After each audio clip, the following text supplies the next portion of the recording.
It is 5:35, and this morning lawyers for an evacuated Orange County apartment building will go in front of a judge.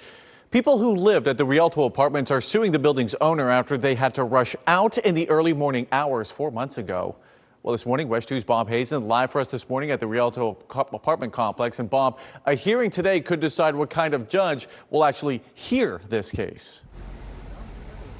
Yeah, now the people who had to get out of this building want a normal judge, possibly even a jury, to decide how much money they should get. But the people who own the Rialto say that this case is too complex for that. And we've been following this story since back in March when, as you said, they had to evacuate the building. People noticed cracks in the walls. They couldn't open their doors because the building had shifted so much, and the county feared that the apartment building here on Sand Lake Road was in danger of collapsing. Inspectors found a 15-foot by 3-foot void under 2 of the units here, and 2 of the people living at the complex are now suing the owner, Northland Rialto, saying that they are out thousands of dollars from having to relocate and leave stuff behind. They want the case to be a class action lawsuit on behalf of all the now former residents, but Northland's lawyers are asking a judge here to move the case from the normal civil court to a business court. That's a special court set up to handle complex cases. Normally it's disputes between companies.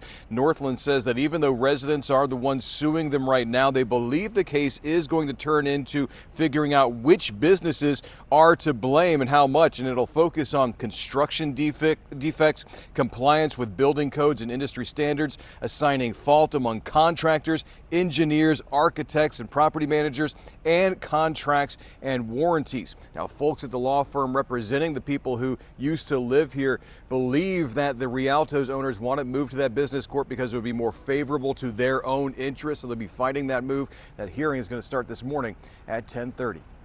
Covering Orange County, live in Orlando, Bob Hazen, West 2 News.